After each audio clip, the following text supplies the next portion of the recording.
Chaque dimanche matin, pour dissuader les hommes d'aller à la messe, les communistes installent devant l'église un buffet bien garni, avec de la vodka à volonté et à bas prix.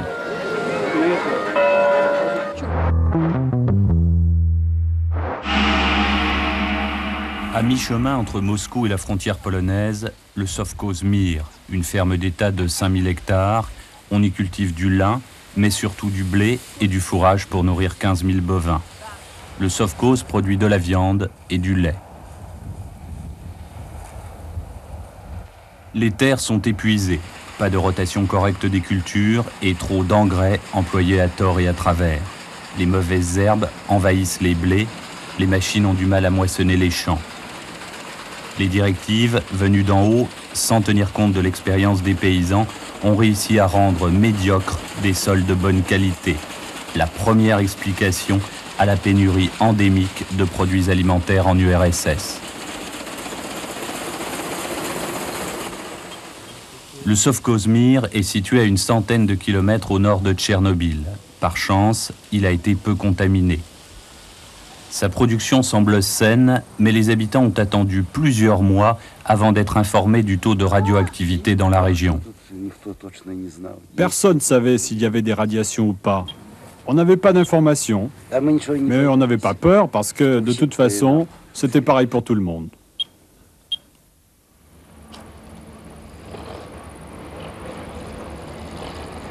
Le sovkhoz, créé en 1970, est une véritable ville à la campagne. Il emploie 2000 personnes.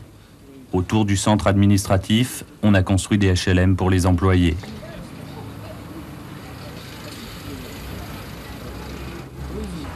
Il s'agit d'un complexe agricole pilote qui dispose d'un potentiel technique important. C'est ce que souligne Alexandre Doudouk, inamovible directeur de l'exploitation depuis l'époque brejnevienne.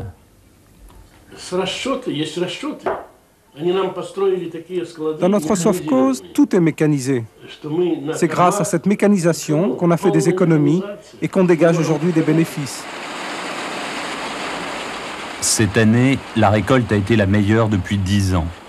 Le sovkhoz est chargé d'alimenter en produits agricoles Moscou et Leningrad. Or, dans ces villes, on est au bord de la famine.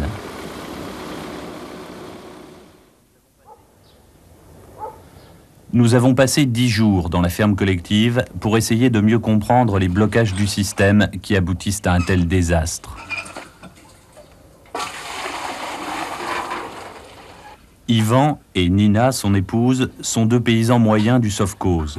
Eux ne seront pas touchés cet hiver par la disette car ils peuvent faire des stocks.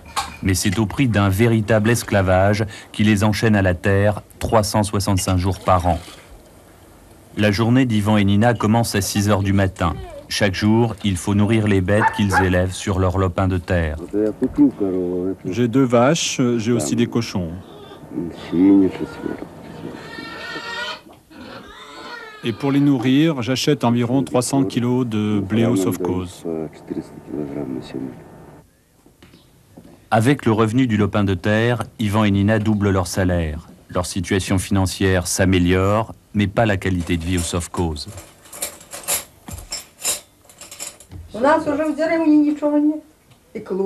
Au village, il n'y a plus rien. Il n'y a plus de club, il n'y a plus rien pour les jeunes. Ils vont à la discothèque du sovkhoz et à des concerts. Nous, on reste à la maison. On est déjà vieux. Moi, j'ai jamais voyagé. Je ne suis jamais allée à Moscou. À 8h30 du matin, Ivan prend le car de ramassage pour entamer sa 2e journée de travail.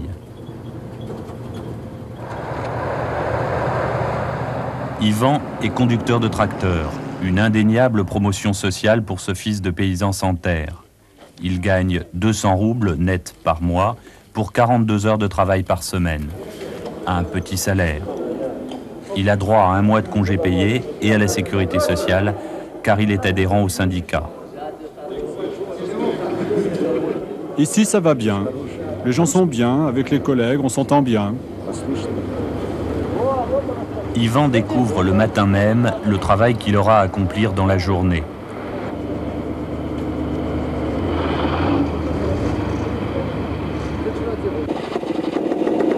Au Aujourd'hui, il doit labourer 4 hectares avec un tracteur à chenilles.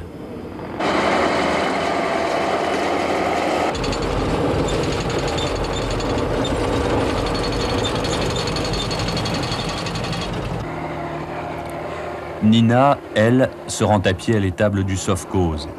Sacha, l'un de ses petits-fils en vacances, l'accompagne.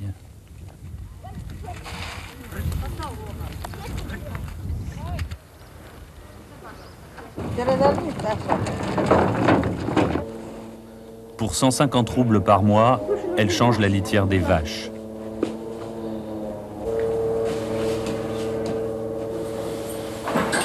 Au début des années 70, la mécanisation de l'élevage a rendu son labeur moins pénible. Mais depuis, rien n'a changé. Tout stagne. Et les cadres du complexe agricole, comme Nicolas, ingénieur agronome chargé de l'alimentation du bétail, continuent à tenir le même discours d'autosatisfaction. Notre complexe est l'un des plus modernes en Union soviétique pour la production de viande bovine. Y a-t-il un contrôle sur l'utilisation des hormones ?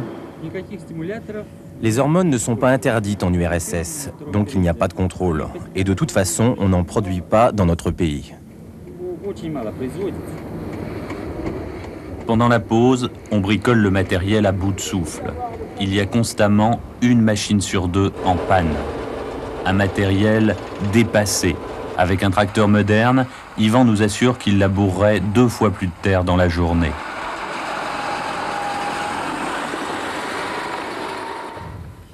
Quand il ne fait pas trop mauvais, une cantine roulante amène les repas dans les champs. Sinon, tout le monde se retrouve à la cantine du Sovkhoz.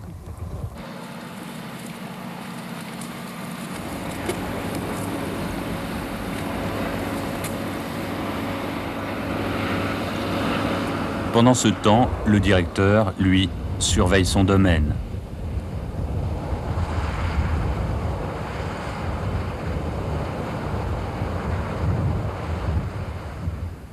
Cet après-midi, Nina est libre, mais cette nuit, elle devra aller surveiller les vaches qui vont véler. Elle en profite pour retirer 350 roubles, un mois de salaire du couple, à la caisse d'épargne et pour faire des courses. Ну, подавайте, потом побуду. Давайте. Спасибо.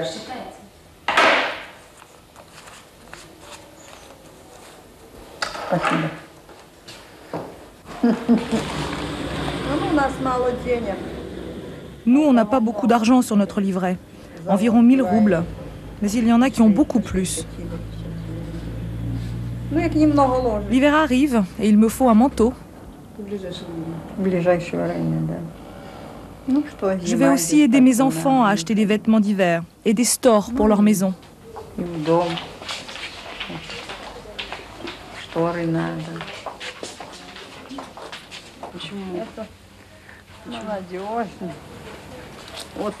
Ça, c'est du 50. Ça m'irait tout juste. Non, celui-là ne va pas.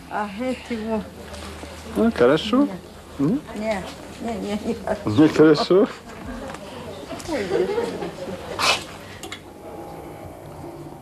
16 heures, retour au dépôt pour Ivan.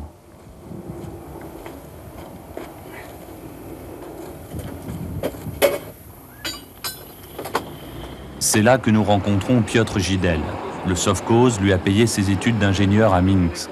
Dès son retour, il a été bombardé secrétaire de l'organisation des jeunesses communistes, le Komsomol. Il n'est pas pour autant convaincu des bienfaits du collectivisme. Une des solutions pour remonter l'agriculture, c'est de donner la liberté aux paysans. Il ne faut plus leur ordonner ce qu'il faut produire, mais les laisser diriger eux-mêmes leurs propres exploitations. Il faut qu'ils soient leurs propres maîtres et qu'ils soient maîtres de leurs terres. Et que faites-vous pour cela ? Moi, pour l'instant, je ne fais rien de concret pour cela, mais je soutiens cette idée. La maison d'Ivan et Nina. L'énergie que déploie toute la famille sur la minuscule parcelle privée semble donner raison au jeune ingénieur. Mais de là à prendre une vraie ferme en bail, comme la loi qui vient d'être votée le permet, c'est une autre histoire.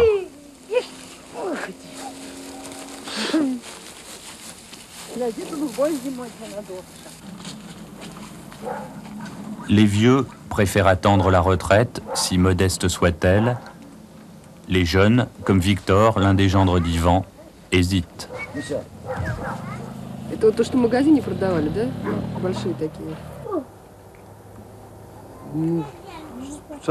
Pour exploiter une propriété privée, il faut de la technique, il faut du matériel. Admettons qu'il me donne 3 ou 5 hectares, là, maintenant. Avec quoi je vais les travailler? Avec mon cheval? Bien sûr, on peut avoir du matériel par piston ou par combine. Mais comment on fait, par exemple, quand on a besoin d'un camion ou d'un tracteur? Ce n'est pas une solution. Et prendre une ferme privée, ça suppose énormément d'ennuis et de travail.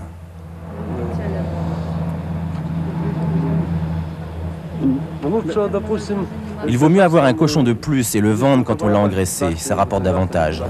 Et si on prend une terre en bail, fini les week-ends et les vacances, fini la crèche gratuite pour les enfants et la sécurité sociale. Moi, si on me le proposait, je refuserais. Pour Ivan, comme pour tout paysan, le problème concret numéro 1 est celui de la transmission de la terre.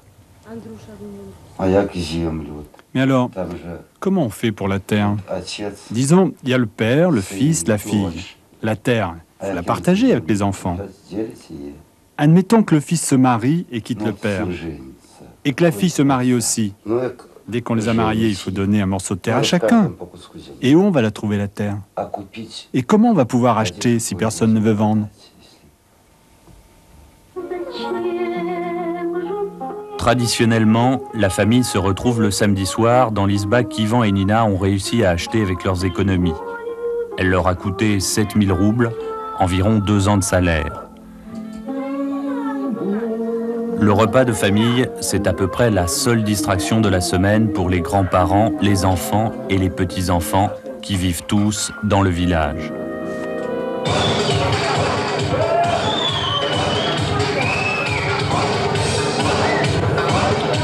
Le bal disco de la Maison de la Culture, c'est pour les jeunes. Mais avec l'exode rural, ils sont de moins en moins nombreux.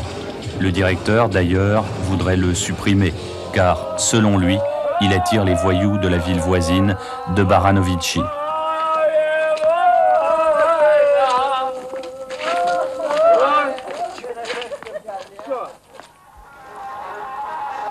Depuis 5 ans, le dimanche est redevenu le jour du Seigneur.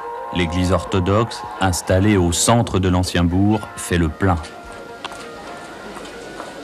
Les autorités n'ont jamais pu la fermer. Les paysans se sont même opposés par la force à sa transformation en entrepôt, au temps des pires excès antireligieux.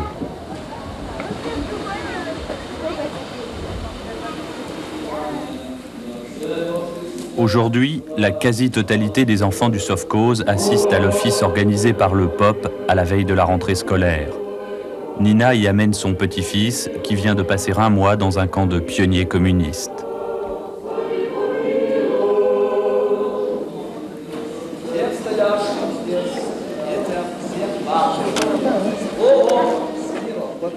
Je pense que l'Église doit rester à l'écart de la politique.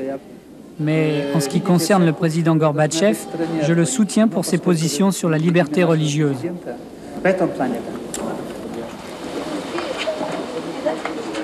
À la sortie de la messe, ses paroissiens seront plus bavards. Andrei n'hésitera pas à dire publiquement que liberté religieuse et liberté d'entreprendre sont inséparables. Maintenant, on peut parler librement. On n'a pas peur. Avant, les instituteurs ne laissaient pas les enfants venir à l'église. Il y avait une propagande. Stupide, stupide. Maintenant, c'est la liberté. Nous avons pleinement le droit de dire ce qu'on veut, de parler avec qui on veut, d'aller à l'église, de pratiquer librement, de faire tout ce qui convient. Et ça a commencé avec Gorbatchev. Parce qu'avant, tout était interdit. Il disait que c'était l'anticommunisme.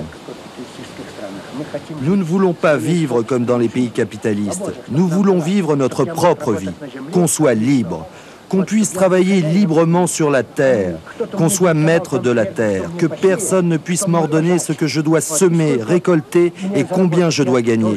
Je dois gagner ce que je suis capable de gagner. Chaque dimanche matin, pour dissuader les hommes d'aller à la messe, les communistes installent devant l'église un buffet bien garni, avec de la vodka à volonté et à bas prix. Bien entendu, on y entend d'autres sons de cloche. Il faut revenir à l'ancien temps, au temps de Brejnev, et pour nous, tout ira bien.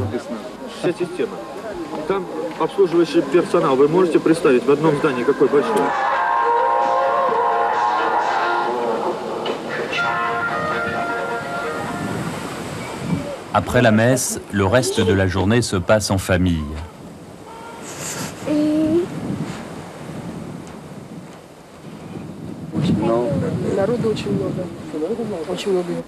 Les filles et les belles-filles préparent le borsch et les boulettes de viande. Pour une fois, Nina se repose et elle en profite pour nous montrer les photos de la famille.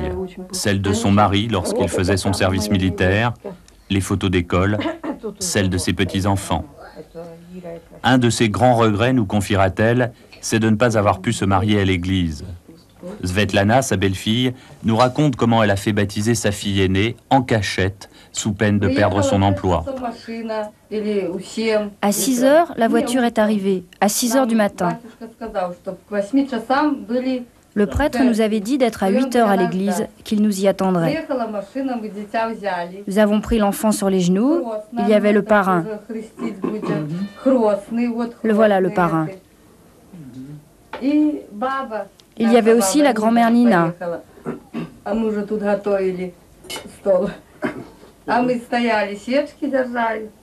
Dans une pièce de l'église, on a préparé le baptême. Nous, on tenait les cierges. Et le prêtre a fait le baptême. Mais il ne l'a pas enregistré, ça aurait été trop risqué. Maintenant, il n'y a plus de problème. On enregistre les enfants qui sont baptisés. Il suffit de déposer une demande à la mairie, puis on va voir le prêtre et on s'arrange avec lui. La religion, ça donne de la discipline aux enfants. S'ils ont de la religion, ils n'iront pas faire les hooligans, parce qu'ils sauront que c'est un péché.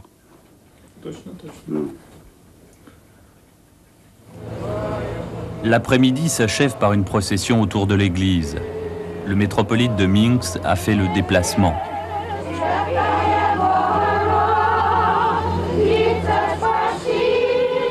Comme dans toutes les campagnes russes, et comme en Pologne toute proche, on note une montée très nette de l'intégrisme et de l'antisémitisme. En Biélorussie s'ajoute la lutte d'influence très dure que se livrent les orthodoxes liés au patriarche de Moscou et les orthodoxes uniates qui, eux, reconnaissent l'autorité de Rome.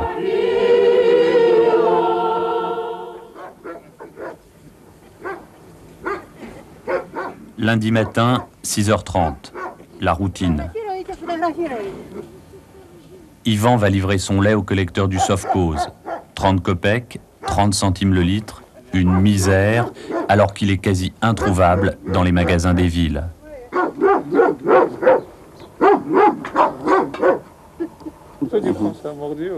Partout, la colère est grande contre les intermédiaires qui s'en mettent plein les poches.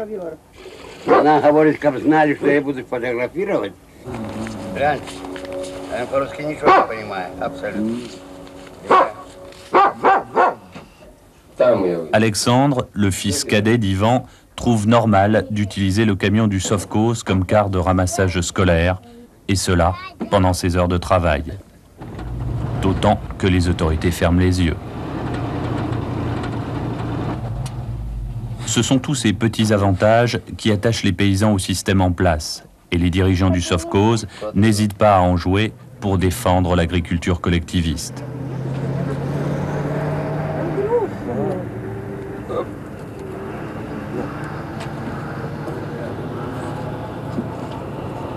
« 10 heures, le camion a repris sa fonction initiale, celle de transporter la récolte.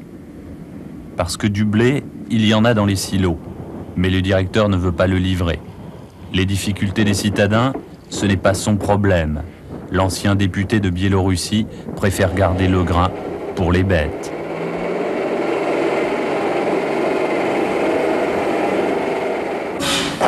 il n'hésite pas à affamer les villes pour saboter la perestroïka et la politique de privatisation des terres.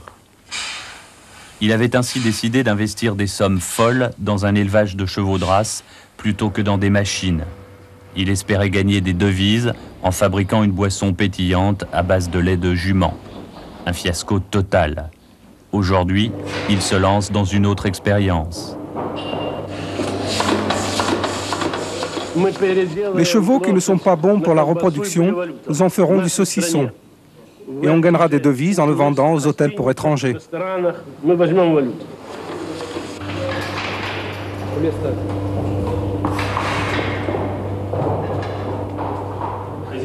Statislava Gunko, secrétaire du PC dans le Sovkhoz depuis 1970, va bien entendu défendre la même ligne politique.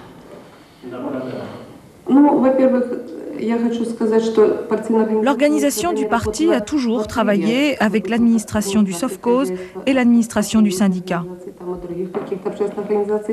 Avant, on interdisait aux paysans de garder plus de 2 vaches et quelques cochons. S'ils peuvent en élever davantage, il faut leur en laisser la possibilité. Il faut leur laisser cultiver au mieux leur lopin de terre, parce que ce que produisent les paysans, ils le donnent à l'État.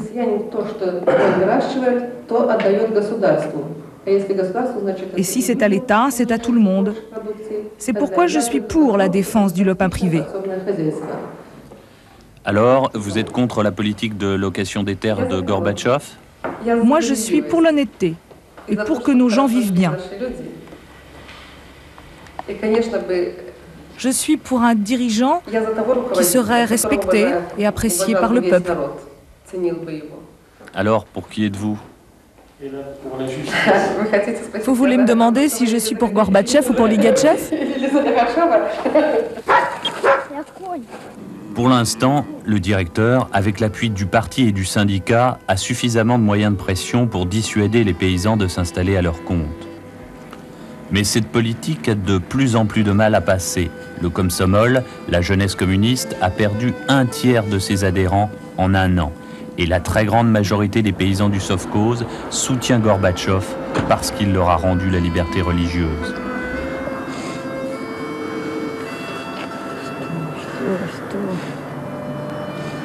Nina et Ivan ont décidé de vendre une de leurs vaches. Le directeur du Sovkhoz l'a achetée à un bon prix. La vache part pour l'abattoir.